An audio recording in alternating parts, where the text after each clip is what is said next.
Judith Butler spent 30 years telling us that gender is performed all the way down.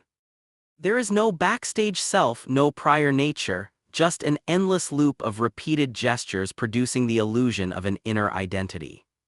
The irony is that her theory does exactly what it diagnoses. It maintains a surface so elaborate that you mistake it for depth. Butler is a philosopher of gender. Her 1990 book Gender Trouble reshaped how the humanities talk about sex, identity, and the body. Her central move was to borrow from the philosopher J.L. Austin, who noticed that some sentences don't describe reality but enact it. I promise, I now pronounce you married. Butler turned that small linguistic observation into a general theory of how gendered people come to exist. Gender, she says, isn't something you have. It's something you do compulsively, repeatedly under social pressure until the doing looks like having. The argument runs like this. There is no inner essence behind gender. What looks like an inner cause of your behavior is in fact produced by the behavior itself, repeated over time through what Butler calls citation, each gesture quoting the gestures that came before it. Drag is her favorite example. When a performer plays a gender with knowing exaggeration, the seams show and you see that the thing was assembled all along. So gender, she concludes, is not a performance. That word would imply a real person behind the role, but a performativity, a process that creates the performer in the very act of performing. The whole theory hangs on the difference between those two words, and the difference can't carry the weight. Three problems converge on the same spot. The first is a confusion of levels. When Butler dissolves the individual into a system of repeated acts, no actor before the act, she still needs someone to do the repeating. So the individual she just abolished is quietly smuggled back in to keep the machine running.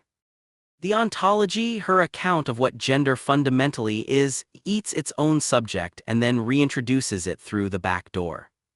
But the deeper cost is this. Gender is organized at several levels at once: hormones and development, psychological patterns that hold steady across wildly different cultures, institutions, the distribution of money and power.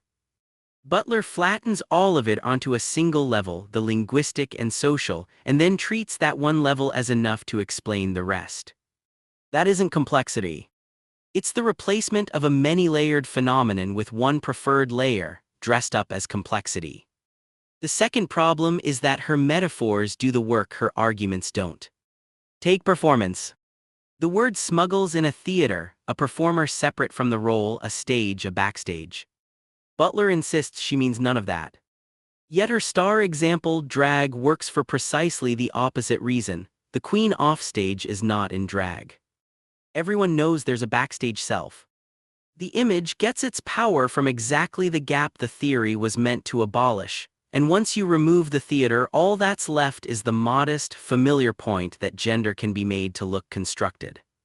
You don't need 300 pages of dense prose for that. Citation fails the same way.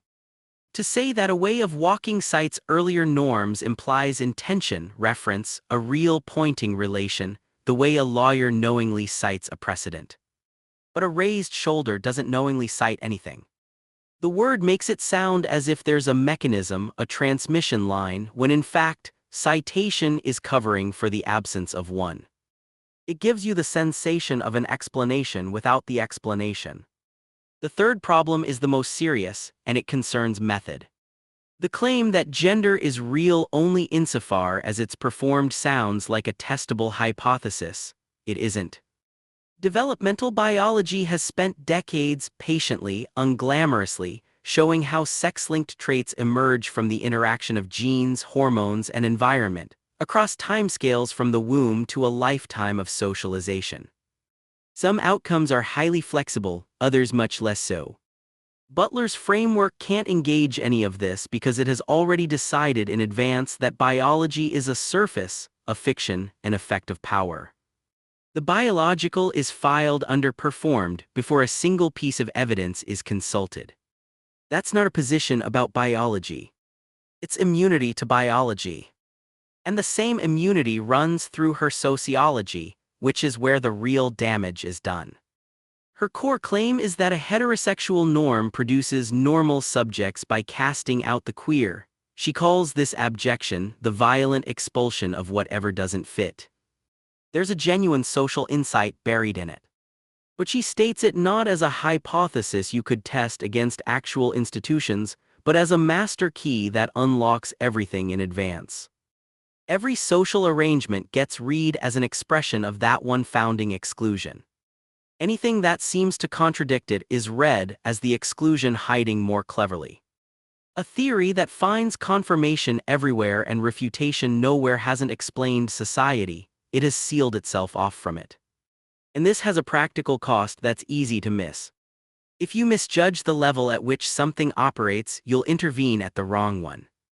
You can theorize drag forever without touching how an insurance company handles transgender healthcare, or how medicine, law, and the economy each run on their own institutional logic and respond to entirely different kinds of pressure.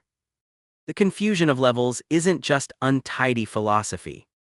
It sends political energy to the wrong address. None of this means Butler has nothing. The social surface of gender is real, and she describes it sharply. Gender norms are enforced, and the enforcement has real psychological costs. The daily effort of keeping your presentation legible under scrutiny is genuine and worth naming. And her attack on naive essentialism landed. The old idea that your anatomy simply radiates a gender outward with no social mediation at all was always folk metaphysics dressed up as science. She was right to go after it. She just used a sledgehammer where a scalpel was needed and left debris behind. So here is the verdict.